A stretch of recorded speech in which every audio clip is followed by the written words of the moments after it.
why is it we have so many millionaires and everything in the United States, and we still have so many impoverished people who try to get up into the world? Why is it we have this lack of money where people who can't support themselves decently and get a decent job, where all these big men are up on top making oodles and oodles of money? They don't need it. They can only eat that much, sleep in the bed. And what do you suppose they do? If they don't eat it and don't use it, what do you suppose they do? They hoard it. They what do hoard you it mean and they hoard it? invest You mean it. they put it under their pillows? That's right. No, they keep investing it. Investing it in what? That's right, yeah. What do they invest it in? Well, in oil and everything, where, I mean, all these other people who are What do they invest it in? Don't get off the subject. No. What do they invest it in?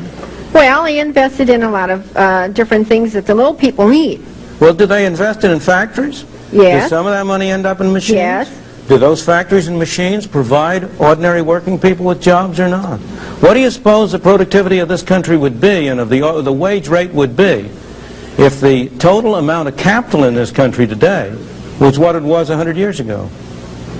Where do you suppose the improvements in productivity come from, except from the investment by people of their savings? But let me go to your fundamental question. First place, nirvana is not for this world.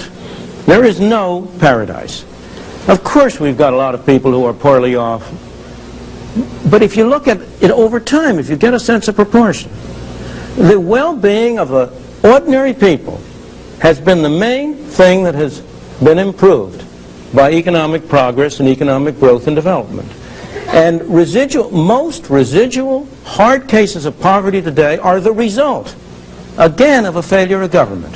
Why do we have a black teenage unemployment rate in 30 to 40%?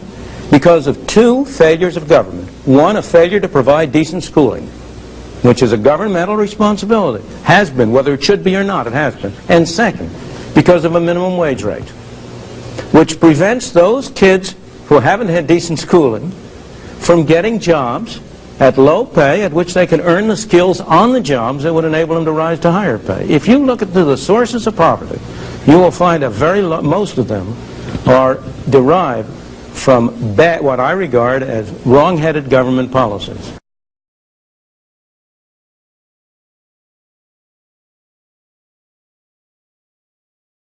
Because the government sets a minimum wage, what does McDonald's do?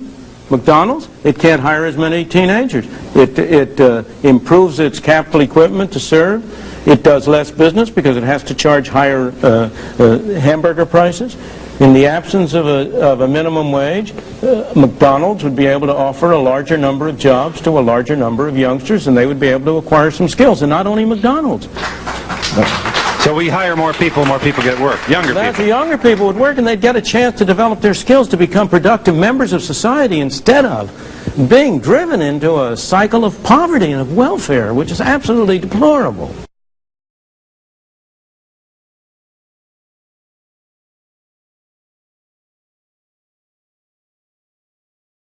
I just don't believe that you can take away laws. I have children. If I don't tell them what to do and how to raise them, they won't know what we expect of them. I feel there's nothing against you telling your kids what to do. No, but I meant you compare the government to that, telling us what to do and deregulation and everything. I think we have to have something to go by.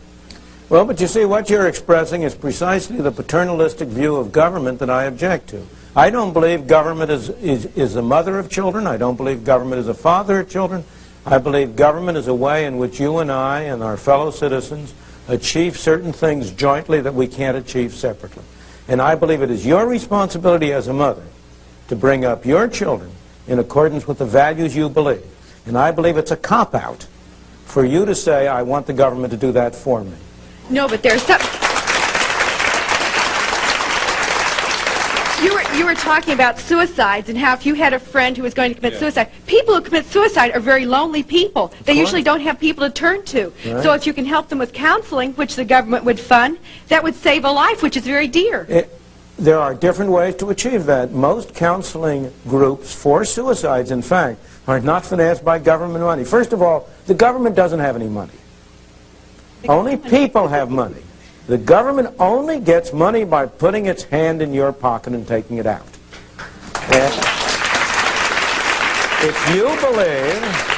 If you believe in the desirability of a counseling agency to counsel suicides. More power to you. Get together with friends, organize it, finance it on your own. And if the government didn't take as much money out of your pockets as it does, you'd be better able to do it. It's and also there would be fewer lonely people and less suicide. That's right. How am I doing, all right? Absolutely. I'm a slow learner, but I'm coming along. You're getting See? there, Phil. Okay.